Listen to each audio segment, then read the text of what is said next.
የአንድ አገር ኃያልነት የሚለካው በማህበራዊ በኢኮኖሚያዊና በፖለቲካዊ መስተጋብሮች ላይ የህዝቡን ጥቅም የሚያስቀድሙና የመሪነት ክህሎታቸው ጠንካራ የሆኑ መሪዎች የሚኖሩ ከሆነና ለሀገር ህልውና የሚያስብ የአንድነትንና የመቻቻል ባህል የተላበሰ በእውቀትና በጥበብ የበለጸገ አንባቢ ማህበረሰብ መፍጠር ከተቻለ መሆኑ ይታመናል።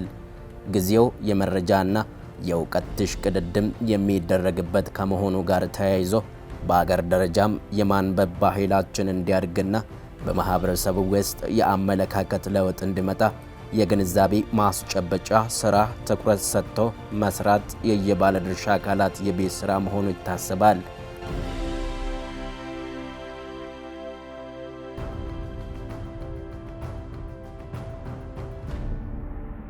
በእውቀት የበለጸገ ማህበረሰብ ለመፍጠር ማንበብ ትልቁን ድርሻ ይወጣል በሚል መሪ ቃል በላይፍ ሚዲያ ሴንተር ማህበር አስተናጋጅነት በተካሄደው በምክክር መድረክ ላይ የጥበብ አፍቃሪያንና የባለድርሻ አካላት የተገኙ ሲሆን የላይፍ ሚዲያ ሴንተር ማህበር ዋና ስራ አስኪያጅ ደራሲ ሲመጥሩ ታየ የማህበሩ ዓላማ በተመለከተ እንደሚከተለው አስረድተዋል።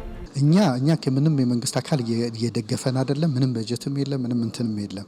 ፈቃደኛ ከሆኑ ተቋሞች ጋር ነው የሰራ ነው። አሁን 4 ሰዎች ተቋም ሊደሮች ተባብረውናል። መንግስት እዚህ ጋር አልደረሰም። እንደዚህ የኮሙኒኬሽን እንትኖችን ባህልና ቱሪዝምም በዚህ ውስጥ መሳተፍ ገና ሩቅ ነው ያሉት።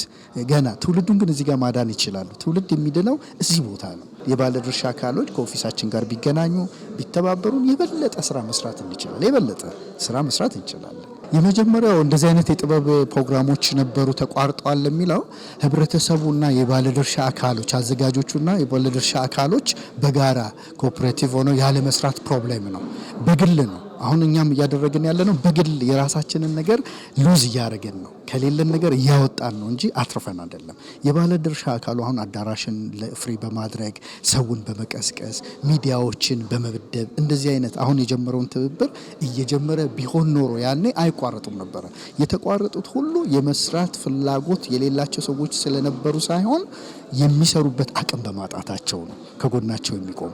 ስለዚህ አሁንም እየተጀመሩ ያሉት ብዙ ስለሆነ የባለፈው ላይ ብቻ እንዘን አሁን እየካስን አጠገባቸው ቆመን ማስሮጥ እንችላለን ማለት ነው። በፕሮግራሙ ላይ የተለያየ ይዘት ያላቸው ስነ ጽሁፍ፣ ድራማና የግጥም መድበሎች የቀረቡ ሲሆን ማንበብ ከማገናዘብ ጋር ተዳምሮ ሙሉ ሰው የሚያደርግበት ሂደት በተመለከተ ደራሲያን እንዲህ በማለት አጫውተውናል። ሰዎች የሚበለጽጉት በሁለንተናዊ ሲያድጉ ነው።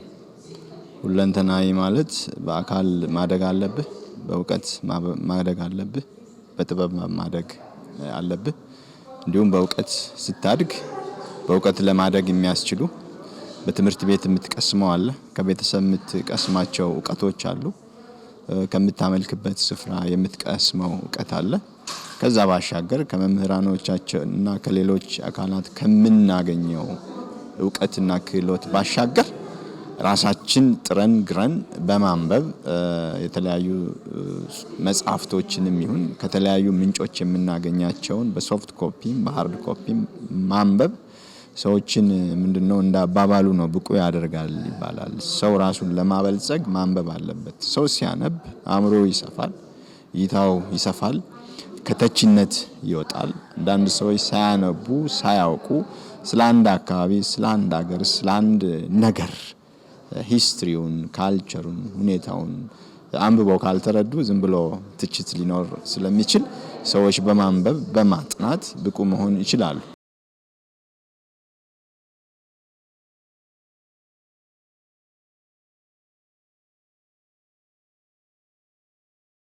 የማንበብ ባህልን በምንመለከትበት ጊዜ ብዙ ጥናቶች የተደረጉ አይመስለኝም። ግን ምንድነው የሚወራው? ኢትዮጵያዊ አያነብም ይባላል፣ አዲስ አበባ ላይ አያነብም ይባላል። ማያነበው የቱ ነው? የተማረው አያነብም፣ ያልተማረው ነው ማያነበው። ያልተማረ መቼም ያው ማንበብ ካልቻለ ማን ያላስነበበው? እኛ ተምረን ካላነበብን ሌላውን መተቸት አያስፈልግም በሚላውን እንደ ሐዋሳ ላነሳው ኢሹ አንድ ኢሹ አንስተናል። ምን ያክሉ ሰው አንብቧል፣ ምን ያክሉ ሰው አያነብም የሚለውን ጥናት ነገር ለማድረግ ጥረት እያደረግን ነው። እውነትም የተማረው ፊደል የቆጠረው ማንበብ የሚችለው ሰው ማንበብ ካልቻለ ምን ያክሉ የሚለውን ጥረት እያደረግን ነው። ለዚህ ደግሞ ያው የሚመለከታቸው የመንግስት አካላትም የሃይማኖት ተቋማትም እንዲህ አይነት የሚዲያ ሰዎችም ቢተባበሩ እንደተባለው ማንበብ እንደሚጠቅም ሰው ካወቀ ሰዎች አሁን አንብበው ያደጉ ሀገሮች ወደ ኤሌክትሮኒክስ ሚዲያ ቀርበዋል። አሁን መጽሐፍት ብዙም እየተረሳ ነው። እኛ ጋር ግን መጽሐፍት ገና አሁን ነው ፕሪንት እየተደረጉ ያሉትና ሰዎች አንብበው ራሳቸውን መቀየር የሚችሉ ከሆነ ዓለምን ሰፋ አድርገው ማየት የሚችሉ ከሆነ ማንበብ ቬሪ ኤክሰለንት በጣም የሚጠቅም ነው። እኛንም የጠቀመን እኛንም የረዳን ከአካዳሚክ ትምህርት ባሻገር በማንበብና እንዲህ አይነት ጽሁፎችን በማየት ያገኘነው ስለሆነ ማንበብ ትልቅ ጥቅም አለው። አለማንበብ ግን ያው ጉዳት እንዳለው ነው ሴንስም አድርገው። የንባብ ምንነት ከንባብ የሚገኙ ፋይዳዎችና በአገራችን ላይ ያለውን የንባብ እንቅስቃሴ በተመለከተ የፕሮግራሙ ተሳታፊዎች ተከታዩን ሀሳብ ሰንዝረዋል። እንደዚህ አይነት ፕሮግራሞች እየተዘጋጁ የማነቃቂያ ሁኔታዎች ቢኖሩና ጄኔሬሽኑን ቢያነብ ትውልዱን ቢያነብ ማህበረሰባችን አይፈረካከስም፣ የነቃ ንቁ የሆነ ማህበረሰብ ይፈጠራል ብዬ አስባለሁ። እንደ ሀገር ስናይ እውነት ነው የማንበብ ልማዳችን ዝቅተኛ ነው በጣም ይሄ የሚካድ አይደለምና ማንበብን ማዳበር አለብንና ይሄንን ደግሞ ለማድረግ የሚመለከታቸው አቃራት ትኩረት ቢሰጡት በጣም አሪፍ ነው። እንደዚህ አይነት መድረኮችና ደግሞ ለማንበብ ሁኔታዎችን ማመቻቸት መጽሐፎች የሚገኙበትን ሁኔታ ሰዎች እንዲያነቡ እንዲያውቁ በምናልባት አንዳንድ ክፍለ ከተሞች ላይ ወጣት ማዕከል አለ። ግን ያ ወጣት ማዕከል ጠንክሮ ወጣቱ ወደ ንባብ እንዲያዘወትር የሚያደርጉ ፋሲሊቲዎች ስለሌሉት ወደዛ ወደ ይሄ ማንበብ ወደሚባለው ወይም ደግሞ ራሱን በእውቀት እንዲገነባ ምቹ ሁኔታዎች ስለሌሉ በዛ ወይ ወጣቱ እንዳያሳልፍ እነዚህ ነገሮች እንቅፋት ሆነዋል። ግን ያው ምናልባት እነዚህ ወጣት ማዕከል የምንላቸው እኔም ማቃቸውም የተወሰኑ 1 2 3 ማዕከላት አሉ። ነገር ግን ምንባብ ላይ ወይም ደግሞ ማንበብ ላይ ወጣቱ እውቀት እንዲያገኝ ይሰራል ወይ? ያው ጥቂቶቹ ምናልባት በጥቂት ሁኔታዎች ይሰሩ ይሆናል፣ ግን አብዛኞቹ አይሰሩም። እንደዚህ አይነት ክበባት መቋቋማቸው ዋናው ምክንያትና አላማ እንደዚህ አይነት መልእክቶችን ለማስተላለፍ ነው፣ ለማህበረሰቡ በቂ ነው ብለው የሚባሉትን ማለት ነው። ሲቀጥል ደግሞ የማንበብ ልማድን ማዳበር ለማንኛውም ነገሮች አስተዋጽኦ አላቸው። እንደሚዘጋጁ ፕሮግራሞች ደግሞ በየጊዜው እንደዚህ አይነት ፕሮግራሞች ሲከሰት በጣም የሆነ ትልቅ ጉልህ ድርሻ አለው ብዬ አስባለሁ ወደዚህ ማህበረሰብ ላይ።